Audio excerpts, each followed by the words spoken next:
అందరికీ నమస్కారం. శ్రీనివాస్ చెప్పే కథలకు మీ అందరికీ స్వాగతం. ఇప్పుడు మనం వినబోయే కథ ఏది నీ హృదయం. రచన కె ఉషారాణి గారు. ఆకాశంలో పిట్టలాగా ఎగిరే విమానం ఎత్తుగా ఎగరడంతో చుక్కలాగా కనపడుతోంది. బాల్కనీలో నిలబడి దాన్ని తదేకంగా చూస్తోంది విలీన. రేపు ఇదే ఫ్లైట్లో కిరణ్ వస్తాడు అనుకుంటూ ఉంటే ఆ అమ్మాయి కళ్ళల్లో ఒక సన్నని కాంతి, పెదవి మీద లేత వెన్నెల ఛాయల కనపడే చిరునవ్వు. సరిగ్గా 10 ఏళ్ళు.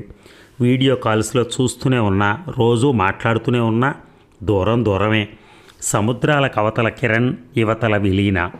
ఒక దశాబ్దం తర్వాత కలుసుకుంటున్నారిద్దరు. విలీన చెంపల్లో చేరిన వెచ్చదనం. విడిపోయే ముందు వాళ్ళు కేవలం స్నేహితులు, కానీ ఇప్పుడు కలిస్తే కాబోయే భార్యాభర్తలు. విలీన బాల్కనీలో పూసిన ముద్ద గులాబీని చిన్నగా స్పృశించింది. నీకు తెలుసా, కిరణ్కి నేనంటే ప్రాణం. వంగి పువ్వుకి గుసగుసగా చెప్పింది. తన ఇష్టం చెప్పేశాడు. నేనే రేపు రాగానే నా మనసు విప్పాలి. ఐ లవ్ యూ అని చెప్పాలట. ఆర్డర్ వేశాడు. విలీన గులాబీతో గుసగుసలాడుతూ ఉండగా తండ్రి విలీనా అని పిలుస్తూ వచ్చాడు. ఇక్కడ ఏం చేస్తున్నావమ్మా అంటూ. ఏం లేదు నాన్న. తండ్రి ప్రశ్నకు బదులిస్తూ చల్లగాలికి మీరెందుకు వచ్చారు, పదండి అని ఆయన్ని మళ్ళీ లోపలికి నడిపించింది. డాక్టర్ అంకుల్ మిమ్మల్ని స్ట్రెయిన్ కాకూడదని చెప్పలేదు. మేడం మెట్ల వైపు అసమ్మతిగా చూసింది. మీరిన్ని మెట్లు ఎక్కి రావటం నాకు నచ్చలేదు నాన్న. కిట్టును రానివ్వండి, మంచానికి కట్టేయమని చెప్తాను. కూతుర్ని ప్రసన్నంగా చూస్తూ నవ్వాడు ఆయన. కిట్టా? ఇంకా కిట్టేనా? తనిప్పుడు కిరణ్ ప్రభు ఎంఎస్. నువ్వు కిట్టు అంటే ఒప్పుకోవద్దు. కిట్టుని అలా అనటం నచ్చనట్టుగా తండ్రిని చొరచొర చూసింది. కిట్టు ఎవరు ఒప్పుకోకపోవటానికి? తన మీద మనకున్న హక్కులు మామూలువా? తండ్రిని సోఫాలో కూర్చోబెట్టి జ్యూస్ గ్లాసులో పోసి అందించింది. కిట్టుని మనం మళ్ళీ వెనక్కి పోనివ్వద్దు నాన్న, హాస్పిటల్ అప్పగించేద్దాం. ఆయన విలీన అన్నదానికి నవ్వుతూ తల ఊపాడు. విలీనలో ఉత్సాహం ఉరకలు వేస్తోంది. కిరణ్ రాగానే చేయవలసిన పనులేమిటో తండ్రికి ఏకరువు పెడుతోంది. మేడ మీద గదిలో తను ఉండని నాన్న, మనిద్దరం కింద ఉందాం, వెళ్ళి గది సర్దించి వస్తాను. విలీన వెళ్ళిపోతోంది. ఆయన చూస్తూ ఉన్నాడు. విలీన మేడ పూర్తిగా ఎక్కాక జేబులో ఉత్తరం తడిమి బయటికి తీశాడు. దాని మీద తన పేరు రాసుంది, దాశరథి అని. కవర్ చింపే ఉంది. అతను లోపల ఉన్న ఉత్తరం బయటికి తీశాడు. 5-6 వాక్యాలు మించి లేవు. అంకుల్, విలీనకు నా గురించి చెప్పారా? తనకు మా బంధం మీద చాలా ఆశలున్నాయి. నాకంత ధైర్యం లేదు. అందుకే నేను ఏ రకంగానూ కోరికలు పెంచుకోలేదు. కానీ విలీన ఊరుకోదు. అందుకే వచ్చేలోగా ఆమెకు నిజం చెప్పండి. అంతా తెలిసాక కూడా తను మా పెళ్ళికి ఒప్పుకుంటే నాకు అంతకు మించిన అదృష్టం లేదు. దయచేసి ఇక దాచకండి ప్లీజ్. మీ కిరణ్. దాశరథి ఆ ఉత్తరం మడిచి మళ్ళీ లాల్చీ జేబులో పెట్టుకుని నిట్టూరుస్తూ వెనక్కి వాలి కళ్ళు మూసుకున్నాడు. ఇక మెత్తటి వేగంతో కారు ఎయిర్పోర్ట్ వైపు పరిగెడుతోంది. కిట్టు వచ్చేస్తుంటాడు కదా నాన్న, విలీన ఉత్సాహంగా అడిగింది. దాశరథి తల ఊపాడు. చప్పరించింది కొరతగా. మనం లేట్ అయిపోయాం, వెదవరేయాలి, మనకే అడ్డం రావాలా? విసుక్కుంది. దాశరథి విలీననే చూస్తున్నాడు. బిడ్డ సంబరం ఆయనకి చూడటానికి చాలా బాగుంది. కానీ కిరణ్ వ్రాసిన ఉత్తరం గుర్తొస్తోంది. విలీనకు తనింకా చెప్పలేదు. ఎలా చెప్పాలి? నువ్వు అనుకున్నట్టు కిరణ్ నీకు అత్త కొడుకు కాదమ్మా, అనాథ, గుడిసెల్లో దొరికాడు అని ఎలా చెప్పాలి? చెప్తే విలీన ఏం చేస్తుంది? కిరణ్ను దూరం పెడుతుందా? అసహించుకుంటుందా? కారు వెళుతున్నంత వేగంగా ఆయనలో సాగే ఆలోచనలు ఎయిర్పోర్టు దగ్గర పడుతోంది. అంతలో సడన్ బ్రేక్తో కారు ఆపింది విలీన. చచ్చ, ఇక్కడ కూడా ఈ న్యూసెన్సే. బుద్ధి లేదు, చూసుకోవు. ఒక ముష్టిది చంకలో పసిబిడ్డతో రోడ్డు దాటుతూ కారు అడ్డం వచ్చింది. విలీన కోపం చూసి చేతులెత్తి దండం పెట్టింది, క్షమాపణ చెప్తున్నట్టు. చంకలో బిడ్డ ఏడుస్తున్నాడు. ఎందుకు నాన్న వీళ్ళకి పిల్లలు? అసలు ఈ మురికివాడల్ని సిటీ మధ్య నుంచి ఎత్తేసి ఊరు అవతల పెట్టాలి. విలీన విసుగు ఆయన గుండె మీద పిడుగై తాకుతోంది. ఇలాంటి మురికివాడే కిరణ్ జన్మస్థానం. ముష్టి బ్రతుకులు పాపం కాదమ్మా, శాపం. ఓ ముష్టి దాని కడుపున పుట్టి ఆవిడ చచ్చిపోయి అనాథ అయ్యాడు కిరణ్. తండ్రి ఎవరో తెలిసే అవకాశమే లేదు. అతడికి చదువు మీద ఉన్న శ్రద్ధ కనిపెట్టి కొంచెం సాయం అందిస్తే ఇంత వాడై తిరిగి వస్తున్నాడు. కానీ నువ్వు చేయి పట్టుకునే అంత వాడయ్యాడా? అది నువ్వు నిర్ణయించాలి. దాశరథి కిరణ్ కోసం విలీన పాయింట్ ఆఫ్ వ్యూలో ఆలోచిస్తూ కిరణ్ ఒక బూట్ పాలిష్ కుర్రాడిగా తనను కలవటం, 6 ఏళ్ల ఆ పసివాడిలో ఉన్న చురుకుదనం తెలివితేటలు చూసి తను ముచ్చటపడి చేరదీయటం, 4 ఏళ్ల విలీనకు అత్త కొడుకని చెప్పటం అన్నీ గుర్తు చేసుకుంటూ విలీన ఏం చెప్తుందో కూడా వినలేదు. కారు ఎయిర్పోర్ట్ ఆవరణలో ప్రవేశించింది. ఇక 6 అడుగుల అందమైన యువకుడు హుందాగా ఉన్నాడు. వీళ్ల వైపే వస్తూ చేయి ఊపాడు. విలీన ఉత్సాహంగా అదిగో కిట్టు అంది. అతను వీళ్ల వైపు నవ్వుతూ వచ్చాడు. విలీనను చూసి ఇష్టంగా నవ్వాడు. హాయ్. అతని పలకరింపుకు విలీనలో పులకరింత. తండ్రి పక్కన లేకుంటే అతన్ని వాటేసుకునేదే. నవ్వింది బదులుగా. అతడికి షేక్ హ్యాండ్ ఇచ్చే నెపంతో దగ్గరకు వంగింది.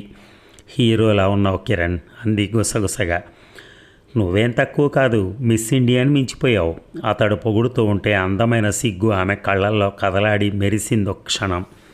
దాశరథి వాళ్ళని చూస్తూ హెచ్చరిస్తున్నట్టుగా లగేజ్ వచ్చేస్తోందేమో చూస్తాను అంటూ అటు నడిచాడు. నేను వస్తున్నాను అంకుల్ అంటూ ఆయన వెంట నడిచి ఆయనకే వినిపించేంత నెమ్మదిగా అడిగాడు. విలీనకు నా గురించి నిజం చెప్పారా అంకుల్? దాశరథి లేదన్నట్టుగా తలాడించాడు. కిరణ్లో ఆశాభంగం. చెప్పలేదా? హీనస్వరంలో అడిగాడు. మీకు అంత స్పష్టంగా చెప్పినా ఎందుకు చెప్పలేదు మీరు? ఆ స్వరంలో తీవ్రత, బాధ పెనవేసుకుని ఉన్నాయి. చెప్తే ఒప్పుకోదేమో అన్న భయం కిరణ్. అయినా అసలు ఎందుకు చెప్పాలి? ఆ అవసరం లేదు. ఇన్నాళ్ళు జరిగింది, ఇకపై ఇలాగే జరగని. నేను వీలైనంత తొందరలో మీ పెళ్లి చేసేస్తాను అన్నాడు ఆయన గంభీరంగా. కిరణ్ ఆ మాట నచ్చనట్టుగా తల అడ్డం ఊపాడు. మీరు తప్పు మాట్లాడుతున్నారు. మూలాలు తెలియని జన్మలను అందరూ అంగీకరించరు. విలీనకు నా గురించి తెలియకపోతే నేను తనకి ఏ రకంగానూ దగ్గర కాలేను అని ఖచ్చితంగా చెప్పి లగేజ్ కోసం వెళ్ళే అతన్ని ఆపలేనట్టుగా చూస్తూ ఉండిపోయాడు దాశరథి. ఇక విలీన చాలా డిస్టర్బ్డ్గా ఉంది. ఇలా చేశాడేమిటి నాన్న? తను మనతో ఇంటికి రాకుండా హోటల్లో దిగడం ఏమిటి? రానందుకు కారణం కూడా చెప్పలేదు. కిట్టు ఎందుకో మారిపోయాడు నాన్న, మునపట్లా లేడు. విలీన కిరణ్ నేరుగా ఇంటికి రాకుండా హాస్పిటల్కి వెళ్ళటాన్ని భరించలేకపోతోంది. తన ప్రేమను అతడు తిరస్కరించాడని చాలా బాధపడుతోంది. వచ్చే ముందు రోజు దాకా ఎంతో స్నేహంగా చనువుగా ఉన్న అతడు ఎందుకు సడన్గా మారాడో తెలియక తల్లడిల్లుతోంది.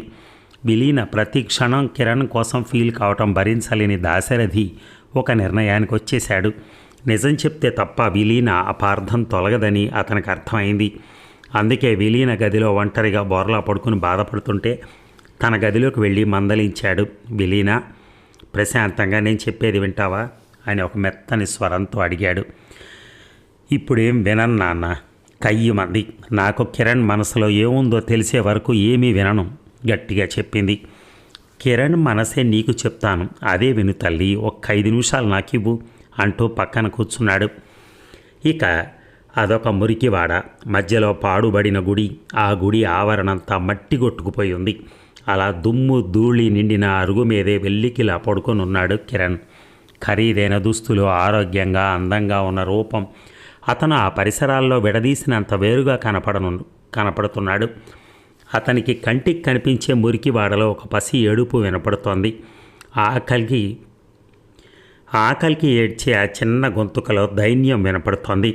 ఇక్కడే పుట్టాను, ఎవరికి కన్నదో నన్ను, కేవలం నా జన్మకే పుట్టిందేమో, కనేసి చచ్చిపోయింది పాపం. వీధి కుక్క పిల్లల ఇల్లిల్లు ముష్టిదై ముద్ద తిన్నా ఊహ వచ్చాక పాలిష్ డబ్బా పట్టాను. అదృష్టం ఎదురొచ్చింది. దాశరథి గారి అండ దొరికింది. ఆయన నేర్పిన సంస్కారం, ఆయన చెప్పించిన చదువు, సంపాదన ఉందని విలీనను పెళ్ళాడగలనా? విలీనకు అనాథల పట్ల ఏ అభిప్రాయం ఉందో తెలియదే. ఎలా తనని నా అర్ధాంగిని చేసుకోగలను? అతను తీవ్రంగా ఆలోచిస్తూ ఉండగా అలికిడి. తల తిప్పి చూస్తే విలీన వస్తోంది. ఆ మట్టి రోడ్డులో సరిగ్గా నడవలేక అవస్థపడుతూ వస్తోంది.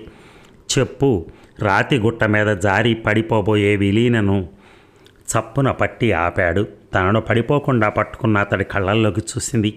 ఆమె కళ్ళల్లోకి సూటిగా చూడలేనట్టుగా చూపు తిప్పుకున్నాడు. సారీ అని గొణిగాడు. విలీన అతన్నే చూస్తోంది.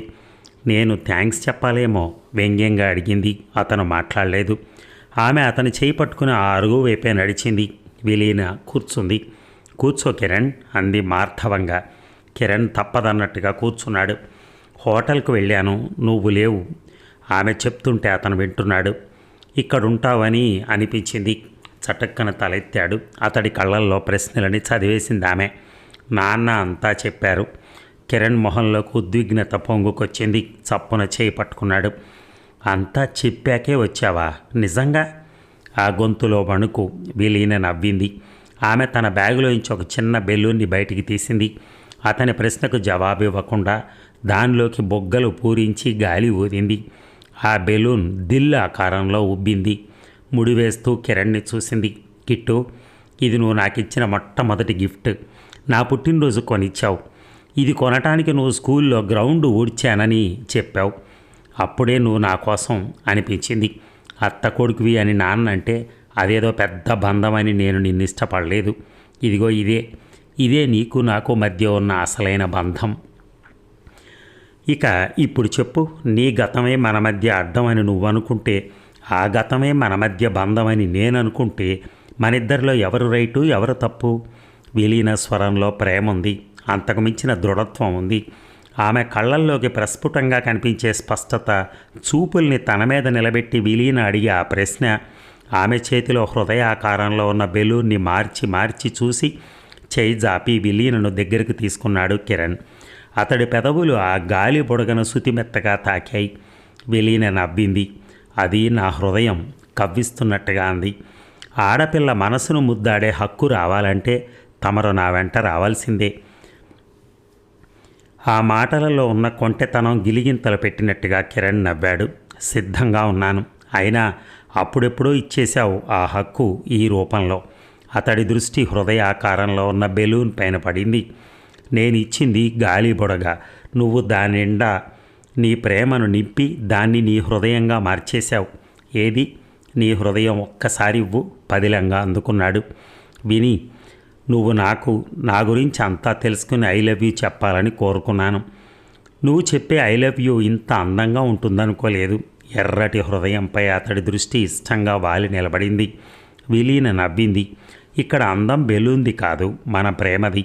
రోడ్డు మీద నాన్న ఎదురు చూస్తున్నారు, పోదామా అని కిరణ్ తడబడి, అరే అంకులు వచ్చారా చెప్పలేదే, పద అంటూ విలీనతో హృదయాన్ని మోస్తూ కదిలాడు. చూసారా, ఫస్ట్లో భయపడ్డాడు ఎలా చెప్పాలి ఏమిటి అని. కానీ ఆ అమ్మాయి చాలా లైట్గా తీసుకుంది ఆ వ్యవహారాన్ని. ఏది ఏమైనా ప్రేమ దగ్గర ఇలాంటివి ఉండవు. అందుకనే ఆమె అలా ఒప్పుకొని ఉండొచ్చు. కానీ ఈయన ఆనందం అంతా ఇంత కాదు. Thank you.